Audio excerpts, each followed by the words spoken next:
This video is also available in German. And please excuse my not always correct English sentences. Hey guys, today I want to show you a way how you can generate random numbers in Minecraft. Kinda. I know there are already a lot of ways out there. Probably you know this one. In this method, an area filled with command blocks is used. These command blocks will set my random score in a range of 0 to 24, so 25 command blocks in total. These command blocks get activated by this armor stand randomly teleports on this platform using the spread players command. Every time the armor stand gets teleported, it will set down a redstone block at its current position, which gets cleared afterwards. The problem with this design is if you want to have generated a really huge random number. This is from 1 up to 1000. It can be used in every single tick. That's one advantage of this method. But the problem is if you want to have created multiple random numbers, then you need this platform again. So I just created it below it. For demonstration purposes, it's made out of stone. And this armor stand in the middle. We will spread player this armor stand, and as you can see, it gets teleported up here. That's because the spread player commands teleport an entity always to the highest block it can find. And these command blocks are obviously higher than the stone block. So if you want to have multiple of these, you have to stack them side by side and can't stack them above each other. And this one as well. In this method, there's used one armor stand for every output. We have the same command block setup as before, so my random score gets set between 0 and 24. One of these 25 armor stands is selected randomly using the add_r selector.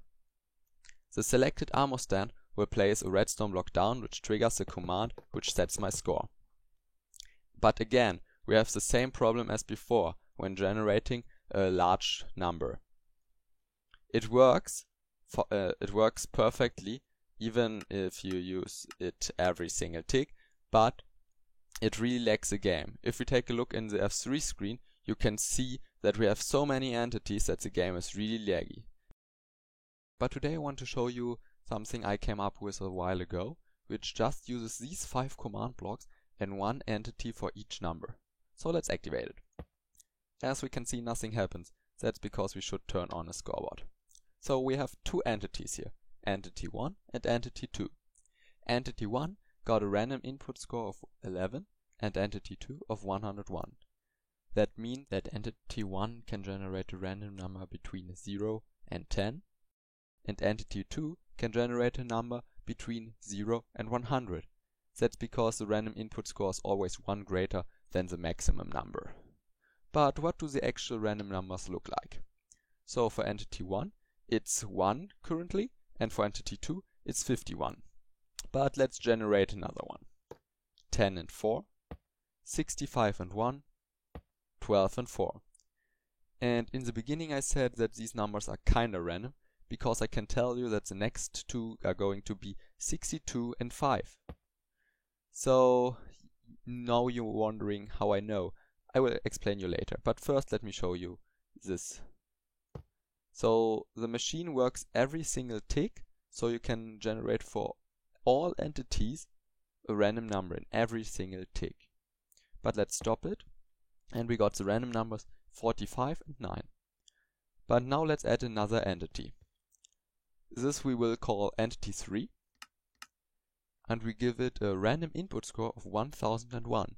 So that means it can generate a random number between 0 and 1000.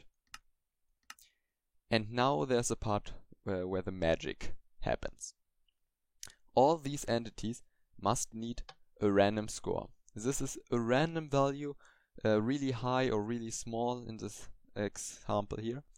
And this number will get multiplied with the number above, with this 100 stuff. And then you will get a really large number. This number is too large to be handled by integer, so it will lead to an integer overflow, or when the number is negative, to an integer underflow. So the number gets generated again somehow. And in Minecraft, this will always be the same. That's why I could tell you the numbers before. Okay, now let's give entity 3 just a random number. For that you have to randomly type some numbers in, but be careful, it's not allowed to have more than 10 digits. So, like this. And now we can activate the machine again. And as you can see, the random scores are changing really fast. If we now switch the lever, we get the random output score. And now if we stop the machine, we get 207 for entity 3, 62 for entity 2, and the random number 7 for entity 1. Yes, this works for all 3 entities for every single tick. So now let me show you the actual commands. The first command getting executed is a scoreboard player's operation. It will multiply the random score with the number 1000110001, but it could be really any number, but it should be large enough so the product is too large for integer, so integer overflow or underflow happens. The second command getting executed is nearly the same as the first one, but instead of multiplying these numbers, we will use the operation modular. That is, if you divide these numbers and then you take the remainder. But if you now think about it, this makes no sense, because if you multiply 3 with the number 5, you got 15, and 15 divided by 3 is 3.0, so you have no remainder, so the remainder is 0. But as you can see right now, that's not the case if you're working with such large numbers. The third command does nothing else than replacing the random output with a just created new number for every entity. The next command will calculate the random output using the modular operation with the random input. So if we take the example from earlier, we have the number 15, which is our random output, and we have the number 3 as our random input. And then 15 modular 3 is 0, because 15 divided by 3 is 5.0. But if we have the number 14, 14 divided by 3 is 4.66, so the modular is 2. And if you have the number 16, the modular would be 1. This also applies for larger numbers. So if we have a random output of 201 and a random input of 101 to create random numbers between 0 and 100, 201 divided by 101 is 1.9 something. So the modular is 100.